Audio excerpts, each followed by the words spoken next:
अथ एकादशोऽध्यायः।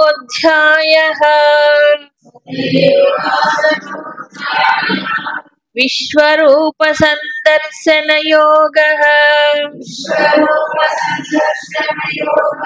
अर्जुन उवाच मदनुग्रहाय परमं गुह्यमध्यात्मसंज्ञितम् यत्त्वयोक्तं वचस्तेन मोहोऽयं विगतो मम।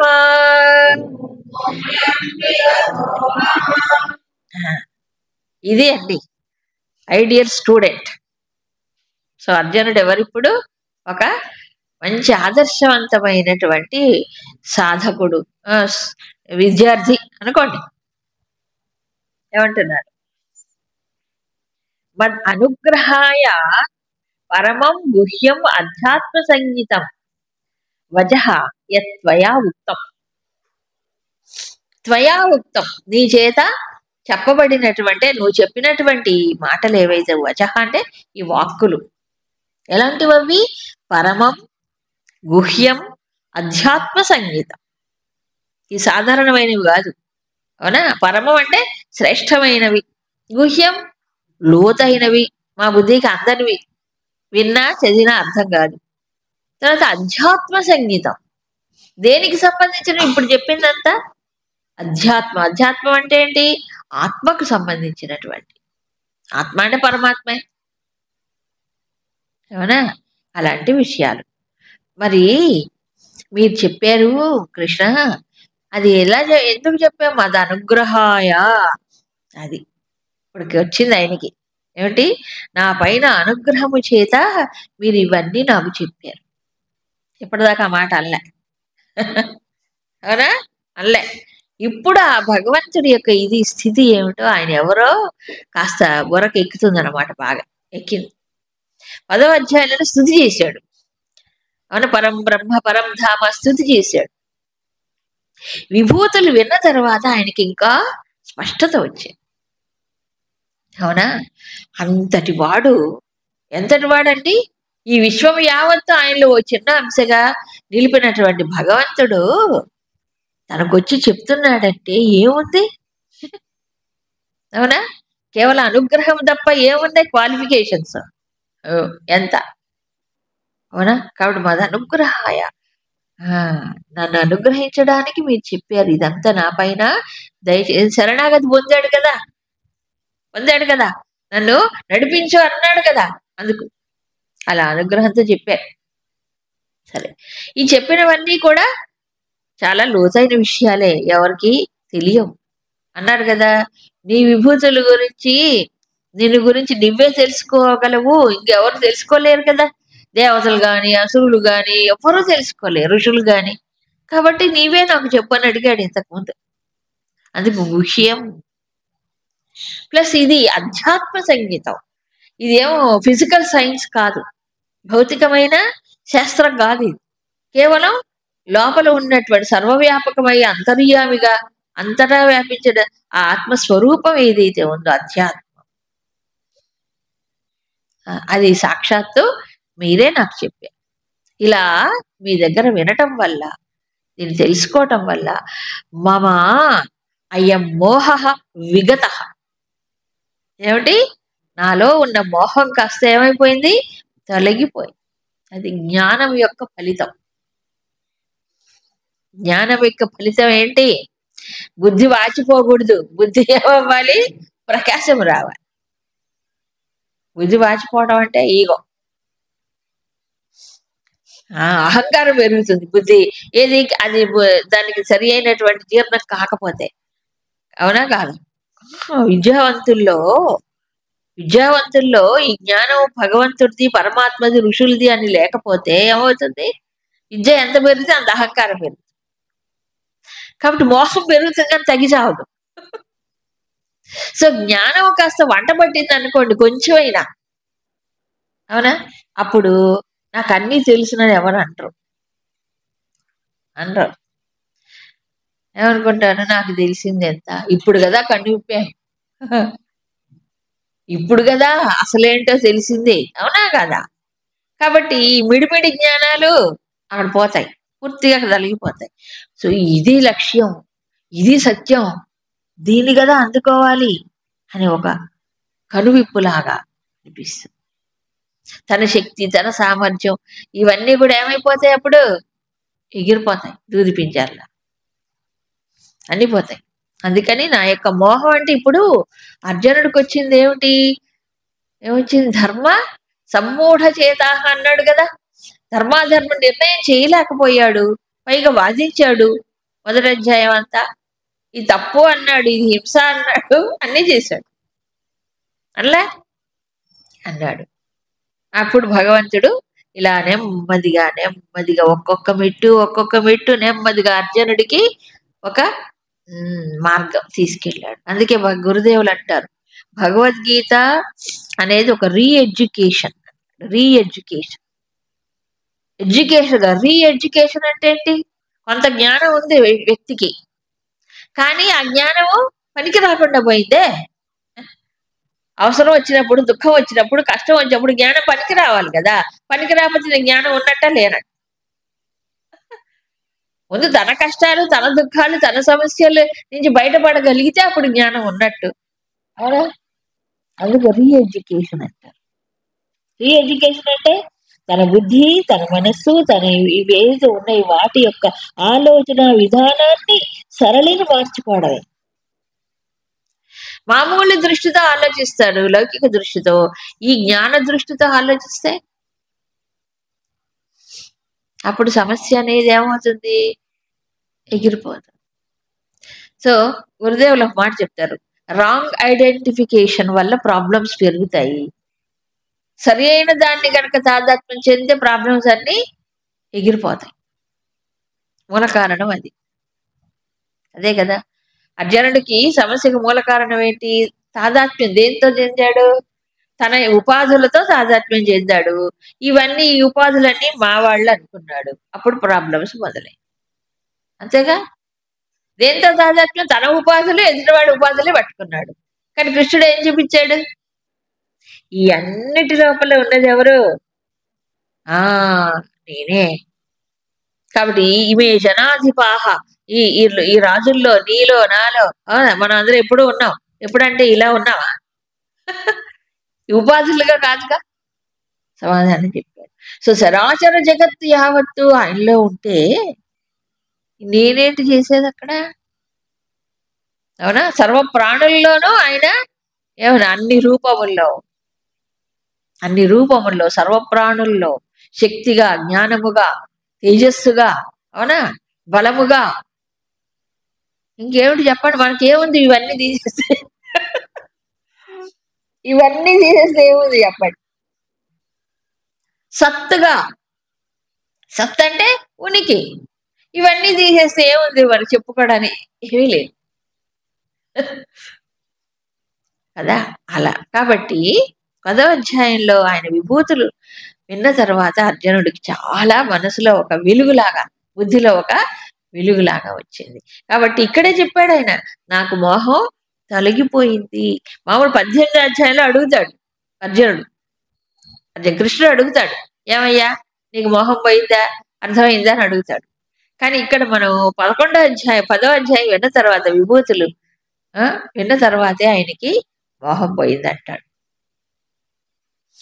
ఓకే, ఏం విన్న తర్వాత మోహం పోయింది స్వామి? ఒక్కటండి, తనను చూసుకుంటూ నా శక్తి, నా సామర్థ్యం, నా తెలివితేటలు, నా వాళ్ళు అనుకున్నంతసేపు మోహమే. ఎప్పుడైతే పరమాత్మని చూడటం మొదలెట్టాడో, పరమాత్మని యొక్క తత్వాన్ని అర్థం చేసుకోవడం మొదలు పెట్టాడో అప్పుడు పోయింది. అదే చెప్తున్నాడు చూడండి.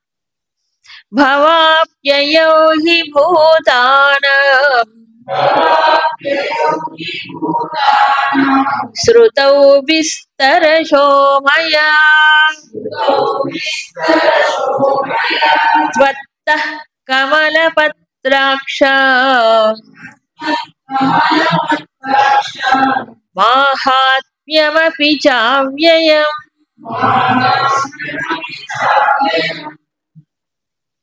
మయా విస్తరశః శ్రుతౌ, అంటే నా చేత విస్తారముగా వినబడి, అంటే నేను విన్నాను మీ దగ్గర, నేను విస్తారముగా విశేషముగా విన్నాను, ఎలాబొరేట్గా. ఏ విషయంలో? భూతానాం భవాప్యయవు, ఈ సర్వ ప్రాణుల యొక్క పుట్టుక, జనన, మరణము, వీటి గురించి నేను బాగా పూర్తిగా విన్నా కదా. 7, 8 అధ్యాయాల్లో అంతా కూడా, 9 అధ్యాయాలు 10వ అధ్యాయంలో కూడా చేశాం. సర్వ ప్రాణులు జన్మించటము గాని, తర్వాత ప్రభవాప్యాయం ఇంతకుముందే వచ్చింది, మరణించటము గాని, ఈ ప్రాణుల యొక్క ఉనికి గాని, ఇవన్నీ వీటి యొక్క వ్యవహారములన్నీ ఎక్కడ జరుగుతున్నాయి? నాలో జరుగుతుంది. చాలా డీటెయిల్గా చెప్పాడు భగవంతుడు. ఎలా పుడుతున్నారు, ఎలా పోతున్నారు, ఎక్కడ కలుస్తున్నారు, ఇవన్నీ చెప్పాడు. ఎవరిలో? అందుకే చెప్పాడు. ఇది అర్థం చేసుకున్న తర్వాత ఏమన్నాడు? త్వత్తః, అంటే నీలో నీవు చెప్పగా నేను ఇవన్నీ విస్తారంగా విన్నాను కాబట్టి, కమలపత్రాక్ష తవ అవ్యయం మాహాత్మ్యమపి విస్తరశ శృతవు, అది కూడా నీ యొక్క అవ్యయమైన మాహాత్మ్యాన్ని కూడా నేను విస్తారంగా విన్నాను. ఈ విభూతులే కాదు, యోగం, అది కూడా చెప్పాడు. నీ యొక్క యోగ శక్తి, తర్వాత సర్వవ్యాపకమైనటువంటి విభూతులు కూడా నేను, దాన్ని మాహాత్మ్యం అనే పదం ఇక్కడ వాడాడు. మాహాత్మ్యం, మహాత్మ్యం అంటే ఏంటి? అక్కడ గొప్పతనం. మహా అంటే గొప్ప, ఏదైనా మహా గొప్పదాన్ని చెప్పాలంటే ఏమంటారు? మహా అనే పదం వాడతారు. సమిష్టి గురించి చెప్పాలంటే మహా అనే పదం వాడతారు. అవునా? మహారూప, మహాపూజ్య, మహాపాతకనాశిని, అవునా కదా? అక్కడ ఏమన్నారు? మహోపాసన అంటారు. మహా అంటే ఏంటి? అన్ని గొప్పవే, అన్ని శ్రేష్టమే. ఇప్పుడు భగవంతుడి కంటే శ్రేష్ఠుడు ఎవరు ప్రపంచంలో? లేడు. ఇంత విన్న తర్వాత ఇంకా అంటాడా? అన్ని ఆయనలోనే ఉన్నాయి. చరాచర ప్రపంచం ఆయనలోనే ఉన్నాయి, సర్వప్రాణులు ఆయనలోనే ఉన్నారు. ప్రాణుల యొక్క గొప్ప ఐశ్వర్యము, విభూతి, సంపద ఏదైనా చెప్పండి, అది కూడా ఆయనలోనే ఉన్నాయి. ఆయన ద్వారా, ఆయన అంశ వల్ల ఇవన్నీ కలుగుతూ ఉన్నాయి. అందుకే మత్త పరతరం నాణ్యత్ కించిదస్తి ధనంజయ, అది కదా, నాకంటే అన్యమైనది, శ్రేష్టమైనది కించిది కూడా లేదు, నాలోనే ఇవన్నీ ఉన్నాయి. ఈ మొత్తం బ్రహ్మాండాన్ని ఒక అంశతో నేను ధరిస్తున్నా. ఇంకేం ఆలోచిస్తాడు చెప్పండి? ఓహో, భగవంతుడు అంటే ఈయన, ఈ చిన్న రూపం, ఈ విగ్రహం కాదు, ఈ విగ్రహం కాదు. కాబట్టి ఇంత శక్తి, ఇంత జ్ఞానము, సర్వము తానైన వాడు ఎదురుగా నిలబడి మాట్లాడాడంటే ఎంత అనుగ్రహం ఉంటే మాట్లాడతాడు? చెప్పాడంటే, అందుకే అది అనుగ్రహాయ, నా పైన అనుగ్రహంతో ఇంత విస్తారంగా, ఇంత టైం తీసుకొని చెప్పాడు అక్కడ. అవునా? ఈ యుద్ధంలో శత్రు సంహారం చెయ్యాలి, అర్జునుడు నిమిత్త మాత్రంగా చేసుకోవాలి, చేయించాలనుకున్నాడు భగవంతుడు, కాబట్టి బోధ చేశాడు ఇంతసేపు.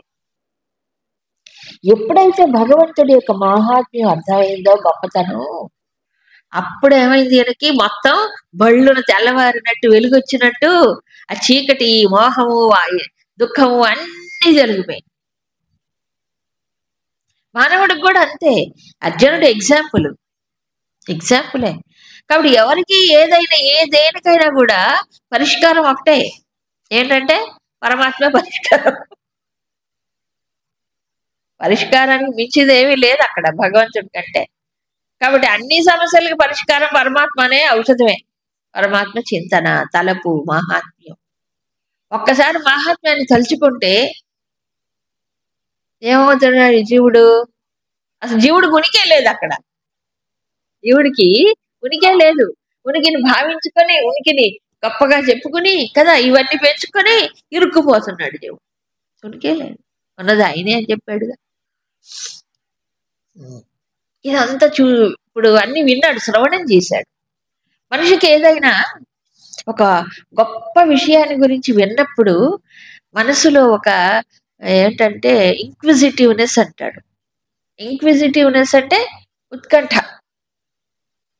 అదేదో ముందేమో వినాలనుకుంటాడు, వినాలనుకున్న తర్వాత, విన్న తర్వాత ఏమనుకుంటాడు? చూడాలి. ఈ రెండు బాగా పవర్ఫుల్ అండి. ఏది? ఒకటి చెవి, రెండు కన్ను, ఇంద్రియాలు. అవునా? అందుకని ఎప్పుడు కూడా కళ్ళేమో చూడాలి చూడాలంటాయి, మన చెవులేమో వినాలి వినాలంటాయి. పవర్ఫుల్ ఆర్గన్స్ ఇవి. అవునా కాదా? డిస్టర్బెన్స్ దీంతోనే, మ- మంచి దీంతోనే మనసును చాలా ప్రభావితం చేస్తాయి, బుద్ధిని కూడా. ఏది వినేవి, చూసేవి. ఇప్పుడు భగవంతుడి యొక్క మా మహాత్మ్యం గురించి విన్నాడు, అవునా? ఆయన విభూతుల గురించి విన్నాడు, ఆయన యోగశక్తి గురించి విన్నాడు, జీవుల్లో ఎలాగున్నాడు, విశ్వంలో ఎలాగున్నాడు, విశ్వానికి ఆధారంగా ఎలా ఉన్నాడు, అంత విన్న తర్వాత అప్పుడు ఏమనిపిస్తుంది? ఇంతవాడా దేవుడు? ఇప్పుడు దాకా కృష్ణుడు ఏమనుకున్నాడు? హ? ఆ, మా డ్రైవర్. అవునా కదా? మరీ అంత తక్కువగా ఏం చూడలేదు అనుకోండి. తనకంటే గొప్పవాడే, తనకంటే గొప్పవాడు కాబట్టి ఆ చేతిలో ఇది పెట్టాడు. ఏది? రథం. రథాన్ని చేతిలో పెట్టి నడిపించు స్వామి అన్నాడు.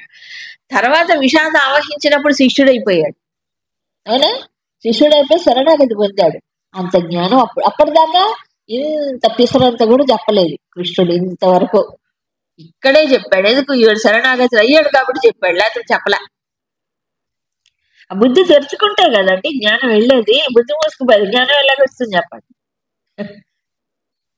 అందుకు ఎంత వివరించిన తర్వాత అర్జునుడికి ఇప్పుడు ఎంత భక్తి పెరిగిపోయిందో. భక్తి చూసారా? అందుకే ఇది భక్తి షట్కం. భగవంతుడి గురించిన జ్ఞానం ఎంతగా ఉంటే వాడికి అంత భక్తి పెరుగుతుంది. సో జ్ఞానం వల్ల భక్తి. ఏది? బుద్ధిలో జీర్ణమైన జ్ఞానం. జీర్ణం కాని జ్ఞానంతో భక్తి రాదు. అవునా? ఇప్పుడు చిన్న విషయం అండి, ఒక వస్తువు టేబుల్ పైన పెట్టాం వరండాలో. మామూలుగా అందరూ తిరుగుతుంటే ఎవరు పట్టించుకోరు. ఇదిగో ఇదేంటి తెలుసా? ఇది కోహినూరు వజ్రం అన్నారు అనుకోండి. అమ్మో, కోహినూరు వజ్రం ఏంటి ఇలా పడేసావు, లోపల పెట్టు అంటారా లేదా? అంటే ఏమైంది? విలువ ఎప్పుడు పెరిగింది? తెలుసుకుంటే పెరిగి, లేకపోతే పెరగదు. అవునా కాదా? వస్తువు యొక్క విలువ తెలుసుకుంటేనే మనకు దాని విలువని ఇస్తాం, తెలియనంత కాలం ఇవ్వం.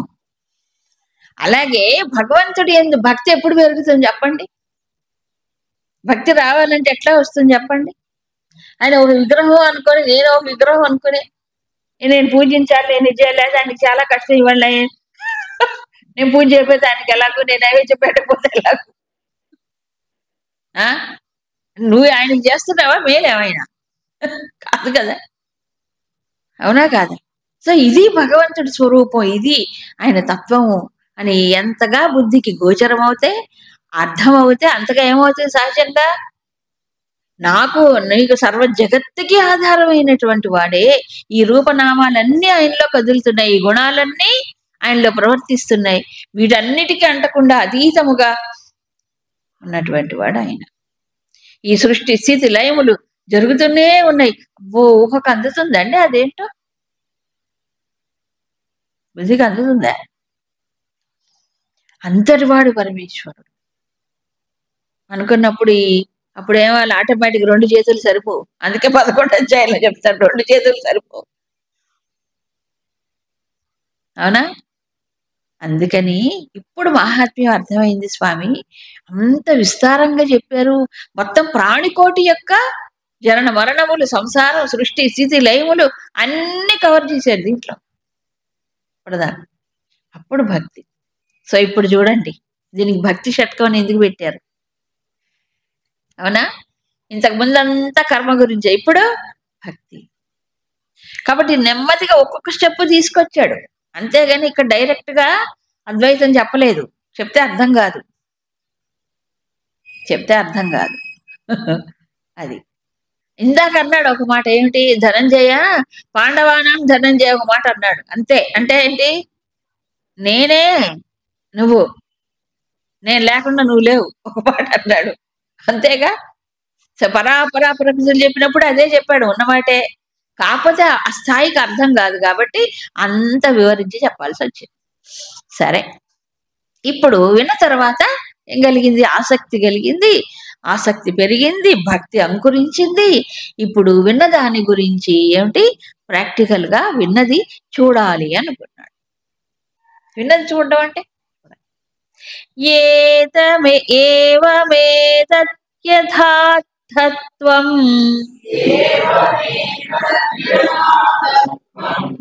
ఆత్మానం పరమేశ్వర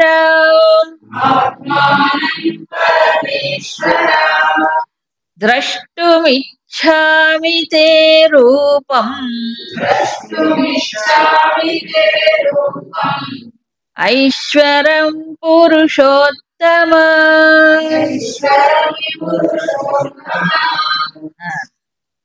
ఏవం ఏతత్ యథా ఆత్థ త్వం ఆత్మానం పరమేశ్వర. ఓ పరమేశ్వర, ఇప్పుడు పరమేశ్వర అన్నాడు, తర్వాత పురుషోత్తమ అన్నాడు. చూసారా సంబోధనలో కూడా పరమేశ్వర పురుషోత్తమ అంటే మామూలు పురుషుడు కాదు ఈయన, ఇప్పుడు పురుషోత్తముడు పరమేశ్వరుడు సృష్టికంతటికి మూలమైనటువంటి వాడు. కాబట్టి మీరు నాకు ఏవం ఏదైతే అర్థ ఈ ప్రకారంగా ఇందాక వర్ణించారు కదా ఈ విభూతుల గురించి. ఏ విభూతులు మీకు ఉన్నాయో, ఏ విభూతులన్నీ మీలో ఉన్నాయి వాటికి ఆధారంగా మీరున్నారు జగత్తుకి. ఆ ఐశ్వరం రూపం అంటే ఆ ఈశ్వరీయమైనటువంటి ఆ రూపం ఏదైతే ఉందో, ఈశ్వరీయ రూపం అంటే ఏంటి? విగ్రహం కాదు అక్కడ. మరి ఈ సమస్తమైనటువంటి దేవర జాతులు గాని, ప్రజలు గాని, సర్వభూతములు గాని ఇవన్నీ మీలో నిలుపుకొని ఉన్నవే కదా మీరు చెప్పింది.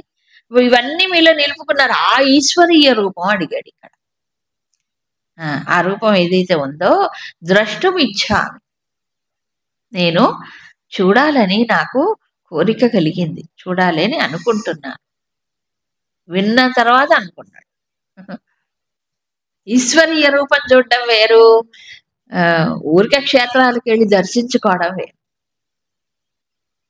మనకి దర్శనంతోనే తృప్తి పడే, ఈశ్వరీయ రూపం చూడాలనిపిస్తే కదా. చూడాలనిపిస్తుందా? అనిపి అర్జునుడికి విన్న తర్వాత, ఇది విభూతులు విన్న తర్వాత ఏమిటి ఇవన్నీ ఆయనలో ఉన్నప్పుడు ఎలాగుంటాడు ఆయన? ఆశ్చర్యమే కదా. ఈ ఆశ్చర్యమే అత్యంత ఆశ్చర్యకరం. ఈ జగత్తు మొత్తం విశ్వం ఎంత, మన భూగోళం ఇంత ధూళికణం, ఈ విశ్వం అంతా ఉంటే ఆయన అది ఈ విశ్వాన్ని ఇంతలో భరించుకున్నాడు, తనలో నిలుపుకున్నాడు.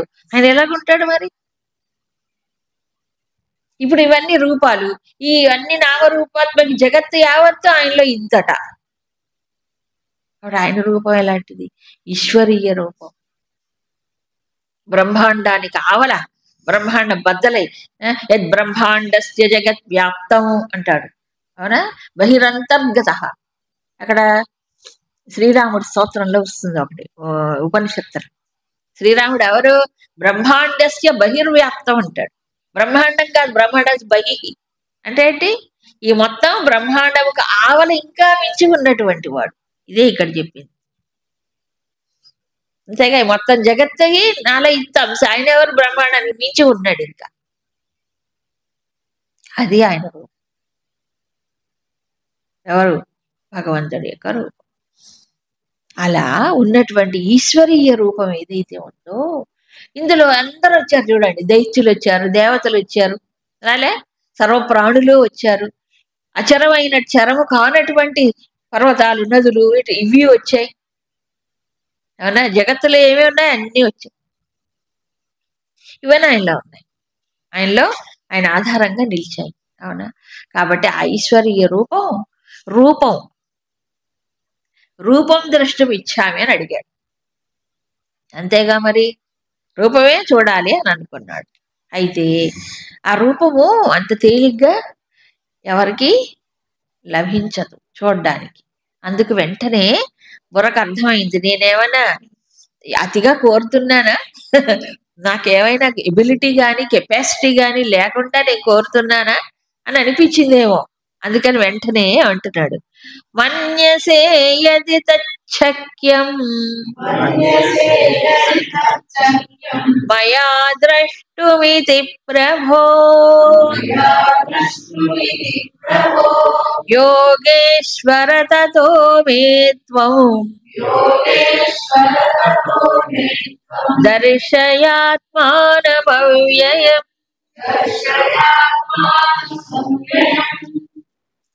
ప్రభో, చూసారా ఇప్పుడు భక్తితో ఏం మాట్లాడినా భక్తిపూర్వకంగానే వస్తుంది అది. ఓ ప్రభో, ప్రభు అంటే విశ్వాన్ని అంతటినికి ఆయన ప్రభు.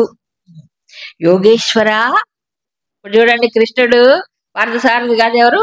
యోగేశ్వరుడు అంటున్నాడు. యోగేశ్వర ప్రభో, ఏంటి? యది మయా ద్రష్టం తచ్చక్యం మన్యసే. మీ యొక్క ఈశ్వరీయ రూపాన్ని చూడగలిగేటువంటి శక్తి నాలో ఉన్నదని మీరు అనుకుంటే, మీరు భావిస్తే, మన్యసే, చూసారా? అంటే తచ్చక్యం ద్రష్టం అంటే చూడటానికి నాకు శక్తి ఉన్నదని మీరు అనుకుంటే, ఆ శక్తి కాదు, యోగ్యత కానీ శక్తి కానీ నాలో ఉన్నదని మీరు భావిస్తే, యోగ్యత, అప్పుడు మీ నాకు త్వం ఆత్మానం అవ్యయం రూపం దర్శయ. ఈ అవ్యయమైనటువంటి ఈశ్వరీయమైన రూపం చూసారా, దాన్ని చూపించండి ప్రభు అడిగాడు. ఇక్కడ ఎంత వినయం వచ్చేసింది చూడండి. స్వామి నీ రూపాన్ని ఒకసారి చూడాలని చూపించు. ఏది సినిమా చూడని చూపించాలంటే కాకుండా కాదు కదా. తచ్చక్యం మన్యసే అంటే నేను చూడగలిగేటువంటి యోగ్యత, చూసే యోగ్యత నాలో ఉన్నదని మీరు భావిస్తే నాకు దర్శింపజేయాలి. అంటే యోగ్యత అందరికీ రాదు కదా. ఈశ్వరీయ రూపం దర్శించాలంటే కావాలి కదా. అది కూడా దర్శయ. దర్శయ అంటే మీరు చూపిస్తే కానీ నాకు తెలియదు. ఇప్పుడు విభూతులు ఆయన చెప్తే కదా తెలిసింది, లేకపోతే ఎలా తెలుస్తుంది? ఆయన చెప్తేనే ఆయన విభూతులు తెలిసి. అలాగే ఆ ఈశ్వరీయ రూపం మీరు చూపిస్తే తప్ప నా అంతటి నేను చూడగలనా? చూసే శక్తి నాకు ఉంటే, ఆ యోగ్యత నాకు ఉన్నదని అనుకుంటే చూపించాలి. ఇది వినయం. ఇప్పుడు భక్తుడికి మొండి పట్టు మూర్ఖ పట్టుదల పనికిరాదు. రావణాసురుడు లేదా ఇట్లాంటి వాళ్ళకి మూర్ఖ పట్టుదల. భగవంతుడు కూడా మూర్ఖత్వంతో మొండితనంతో వాళ్ళు ఏదో రకంగా ఇది చేయాలనుకుంటారు, కాబట్టి నాశనం అయిపోతారు. ఇది అలా కాదు. భక్తి అంతగా భగవంతుడి గురించి అవగాహనతో, జ్ఞానంతో ఎంతగా భక్తి పెరిగితే అంత వినయవంతుడు అవుతాడు జీవుడు, అంత వినయవంతుడు అవుతాడు. లేకపోతే ఏమవుతుంది? ఈ ఉట్టి శుష్క జ్ఞానం వల్ల బుద్ధి వాచిపోతుంది, కానీ లోపల ఇది రాదు. వెర్రి భక్తి. వెర్రి భక్తి అంటే ఒకే దాంట్లో భగవంతుడు ఇదే అనుకోవటం వెర్రి భక్తి, మూఢభక్తి. శుష్క వేదాంతం పనికిరాదు, మూఢభక్తి పనికిరాదు, రెండు పనికిరావు. అంతే కదా, రెండు పనికిరావు. కాబట్టి ఇక్కడ ఏమన్నా చూశాడు, విన్నాడు భగవంతుడి గురించి, పూర్తిగా ఆయనకి అర్థమైంది. మోహం పోయింది నాకు. మీ యొక్క మహాత్మ్యం తెలుసుకున్న తర్వాత నాకు మోహం పోయింది. అప్పుడు ఏమన్నారు? ఇప్పుడు మీ యొక్క రూపం ఏ రూపం? ఈశ్వరీయ రూపం. ప్రభు ఈశ్వరీయ రూపం. ఈశ్వరీయ అంటే ఏంటి? మళ్ళీ ఒక రూపము కాదు, ఈ సమస్త జగత్తుని ధరించినటువంటి రూపం, సమస్త జగత్తుకి ఆధారమైనటువంటి రూపం. ఇవన్నీ ఆయనలో ఎలా ఉంటాయో ఆశ్చర్యం. ఒక చోట అన్ని రూపాలు. ఇప్పుడు ఇదంతా జగత్తంతా వ్యాపించినాయి కదా ఈయన యొక్క విభూతులు. ఈ జగత్తంతా వ్యాపించిన విభూతుల్ని ఒక చోట చూడాలనుకుంటున్నాడు. అది విచిత్రం.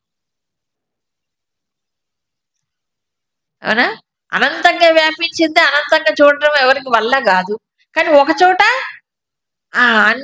ఎలా చూడాలి, చూడాలని కోరిక కలిగింది. అది మరి అర్జునుడికి కలిగింది. కాబట్టే భగవంతుడు, అలాంటి కోరిక కలగదండి సాధారణంగా, అందరిలో రాదు. కాబట్టి ఈయనకి మరి ఆయన మామూలు వాడు కాదుగా, పూర్వజన్మలో ఎంతో తపస్సులు చేసిన వాడు కదా. విషాదం కూడా నిమిత్త మాత్రమే, లోక కళ్యాణం కోసమే విషాదం కూడా వచ్చింది. మంచిదే. కాబట్టి విశ్వరూప సందర్శనం కోసం ఆయన అడిగాడు. విశ్వరూపుడైన భగవంతుడు చూడాలి అనుకున్నాడు. అప్పుడు భగవంతుడు ఎలా చూపించాడు?